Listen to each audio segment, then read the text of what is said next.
গুৱাহাটীৰ পৰা অহাৰ পিছত দুদিন ইমান বেয়াকৈ গা বেয়া হ'ল নহয় মোৰ। দুদিন বিচনাতে পৰিলোঁ আৰু একোৱে খাব মন নগ'ল। দুদিন একোৱে নাখালোঁ, অকণমান গেছ হৈ গ'ল মোৰ নাখায়।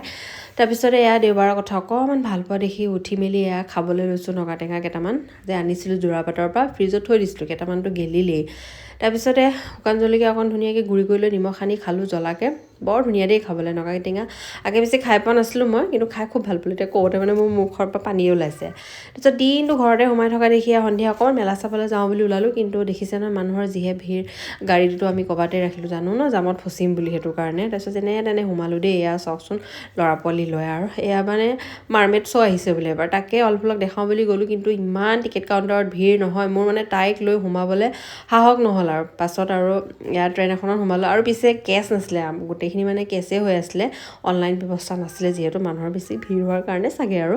তাৰপিছতে ওলাই যোৱা সময়তো দেখিছেনে ঠেলা হেঁচা কৰি যেনে তেনে ওলাই আহিছোঁ, নোৱাৰিলোঁ আৰু মই বেছি সময় থাকিবলৈ তাতে, বোকা পানী গোটেইখন। তাৰপিছত এয়া ষ্টেডিয়ামত নগাঁৱৰ IPL দেখাই আছিলে প্ৰজেক্টৰত, তাতে চালোঁ অকণমান সময়, এনেই সোমাই 5-10 মিনিটমান। তাৰপিছত ঘৰলৈ আহিলোঁ, খোজ কাঢ়ি ভাগৰ, একোৱেই কিনা নাই দেই মেলাৰ পৰা, লাইট দুটামান আৰু ক্লাচাৰ সেইবিলাকে লৈ আহিছোঁ। আৰু ৰাতিৰ সাজত একদম চিম্পলকৈ লৈছোঁ, আলু পিটিকা লৈ নাখালোঁ, এইকেইটাও মই খাবই নোৱাৰিলোঁ।